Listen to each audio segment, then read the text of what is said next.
Hi friends, welcome to Mamata's kitchen. ఈరోజు మన recipe వచ్చేసి ఎంత టేస్టీగా ఉండే చిక్కుడుగాయ కర్రీ అండి.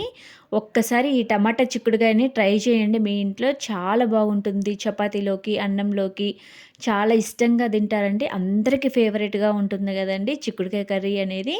ఒక్కసారి ఈ ప్రాసెస్లో ట్రై చేయండి. చాలా అంటే చాలా టేస్టీగా ఉంటుంది. చూస్తుంటేనే నోరూరుతుంది కదండి టమాటా చిక్కుడుగాయ కర్రీ.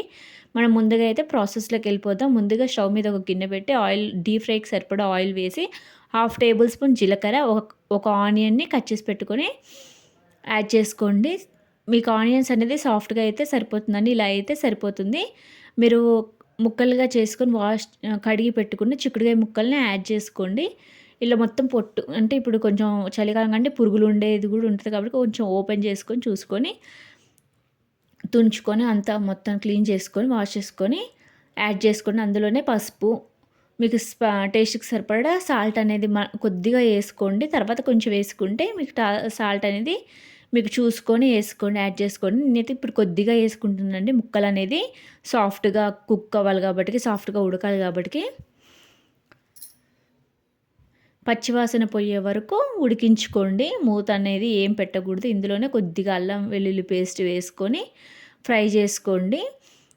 ముక్కలనేది కొంచెం పచ్చివాసన పోయే వరకు, పచ్చివాసన ఒక తీరు వాసన వస్తుంది కానీ పచ్చివాసన అనేది పోయే వరకు మూత ఏం పెట్టకుండా ఉడికించుకోండి.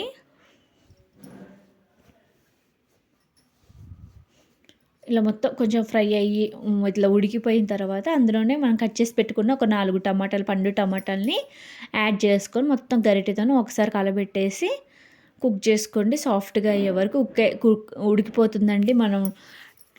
మనం చిక్కుడుకాయలు అనేది వాటర్లో వేసి ఉడికించాల్సిన అవసరం లేదండి. టమాటాలతోనే ఉడికిపోతుంది. నేను ముందుగా అయితే కొంచెం హాఫ్ టేబుల్ స్పూన్ ఉప్పునైతే యాడ్ చేశాను కండి. ఇప్పుడు ఒక హాఫ్ టేబుల్ స్పూన్ ఉప్పు అనేది మీకు టేస్ట్కి సరిపడా ఉప్పు అనేది యాడ్ చేసుకోండి. ఇలా టమాటాలు ఇలా వేసుకోవడం వల్ల మనం ఉడికించుకోకపోయినా అవసరం లేదండి. టమాటాలతోనే చిక్కుడుకాయలు అనేది ఉడికిపోతుంది. మీరు ఉప్పు కూడా చిక్కుడుకాయలలో కొద్దిగా వేసుకోవడం వల్ల ముక్క అనేది తొందరగా సాఫ్ట్గా కుక్ అయిపోతుందండి. ఇలా ఉడుకుతున్న గరిటెతోని ఒక 4 మినిట్స్ ఆగి కొంచెం గరిటెతోనే కలబెట్టుకుంటూ ఉడికించుకోండి. లేదంటే అడుగంటుతుంది. ఎందుకంటే మనం అల్లం వెల్లుల్లి పేస్ట్ వేసుకున్నాం కాబట్టి అడుగంటుతుందండి. ఇట్లా టమాటా ముక్కలు అనేది ఉడకపోతే ఇట్లా గరిటెతోని ఇట్లా నలుపుకుంటూ మీరు ఫ్రై చేసుకోండి. అందులోనే మీకు స్పైసీనెస్ తగ్గట్టు ఇప్పుడు ఆయిల్ అంతా పైకి వచ్చిన తర్వాత మీకు స్పైసీనెస్ తగ్గట్టు కారం అనేది యాడ్ చేసుకొని ఒకసారి గరిటెతో మొత్తం తిప్పేసి ఫ్రై చేసుకోండి. ఒకసారి ఇలా ట్రై చేయండి ఫ్రెండ్స్. టేస్ట్ అనేది చాలా బాగుంటుంది. మీరు కుక్కర్లో వేసి ఉడికించుకోని అవసరమే లేదు. ఇలా టమాటాలల్లో ఉడికిపోతుంది అనేది, చిక్కుడుకాయ అనేది ఉడికిపోతుందండి. చాలా అంటే చాలా టేస్టీగా ఉంటుంది. చపాతీలోకి, అన్నంలోకి సింపుల్గా చిక్కుడుకాయ రెసిపీ అనేది అయిపోతుందండి. ఒక్కసారి ఇలా ట్రై చేయండి. టేస్ట్ అయితే చాలా బాగుంటుంది. మీకు తప్పకుండా ఖచ్చితంగా నచ్చుతుందండి. ఇందులోనే కొద్దిగా ధనియాల పొడి, ఇటు కారం వేసుకొని కొంచెం మగ్గిన తర్వాత ఆయిల్ అంతా పైకి వచ్చిన తర్వాత అందులోనే ఒక టేబుల్ స్పూన్ ధనియాల పొడి వేసుకొని మొత్తం గరిటెతో కలబెట్టేసి ఒక 5 మినిట్స్, మళ్ళీ ఒక 5 మినిట్స్ అనేది కుక్ చేసుకోండి.